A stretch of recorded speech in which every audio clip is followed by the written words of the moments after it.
hip thrust, un de mes mouvements préférés pour faire travailler les fessiers pour le placement de tes pieds sur la plateforme.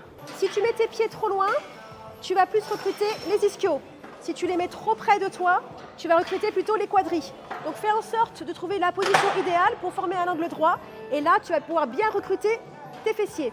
Bien évidemment, comme d'habitude, il va falloir que tu mettes le poids plus sur les talons que sur la pointe des pieds. Toujours dans l'idée de bien recruter tes fessiers, de bien les engager.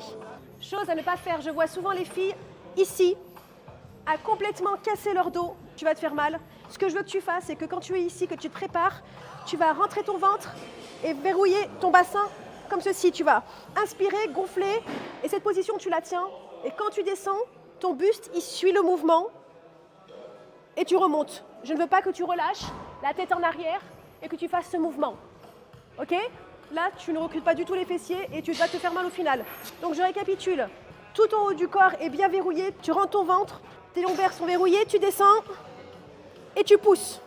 Toujours le poids sur les talons, hyper important. Pour le placement de la ceinture, il faut que tu la positionnes au niveau des épines iliaques antéro-supérieures. Si tu n'as pas compris ce que je viens de dire, parce que même moi ça me fatigue rien que de le dire, tu te places en fait au niveau de l'os ici qui ressort au niveau supérieur de la hanche. Ok, comme ça tu as un bon placement et tu ne te fais pas mal.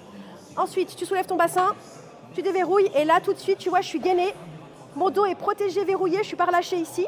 Hop, et là je vais pouvoir descendre et je repousse et je serre bien mes fessiers quand je suis en haut.